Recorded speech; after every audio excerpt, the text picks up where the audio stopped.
Good morning, everybody. And Nancy, first of all, thank you so much for you and the Centre for Global Development for hosting us here today in this wonderful space, which I think is very aptly called the Birdsall Centre.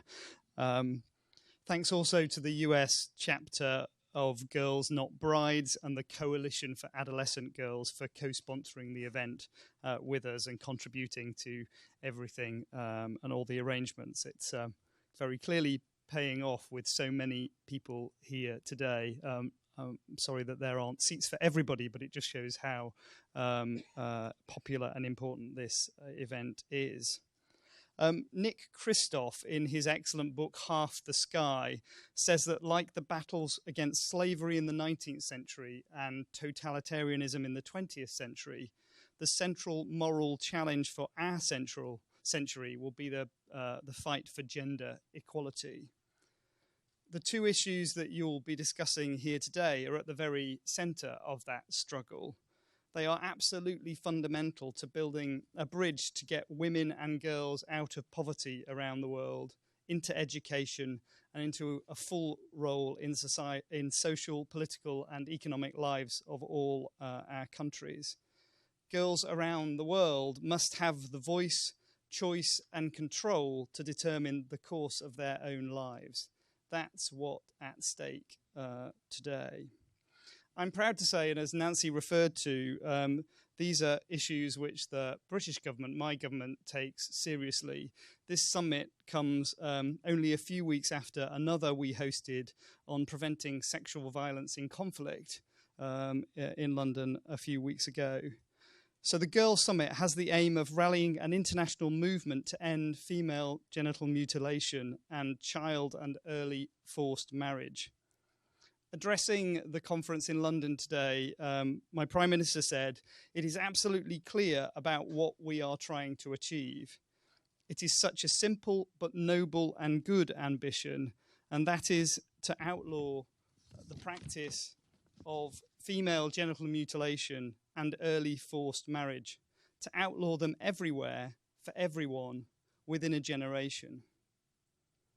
That's obviously a hugely ambitious goal. But as Nancy said, with political will and resources, that is, in our view, achievable. The Girls' Summit embraces community leaders, governments, international organisations, and the private sector. Together today in London, they will announce a range of ambitious commitments to tackle those challenges. But we should also be clear that the challenges that we are discussing are not just challenges for the developing world. They're serious problems in our own societies as well. It is estimated that 137,000 women and girls in England and Wales could have undergone genital mutilation. That's a huge and shocking figure. And so that's why the commitments that my government, the British government, is announcing today are both domestic and international. They include financial support for a UNICEF global programme to eliminate child marriage and a new training guide to enable public sector professionals in Britain to provide the protection and support for women and girls at risk that is so vital if we are to change behaviours.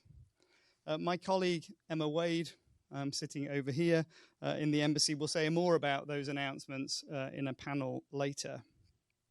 So as an embassy, we want to do our part to raise the profile of these issues in Washington and around the US, not just during the summit, but long after it's over. So with all your help, we'll try to do just that. So we look forward to working with you all in the months and weeks to come. This is not one single event. So with that in mind, we have a fantastic programme for you today. And fittingly, it's one that mirrors the two core themes being discussed in London.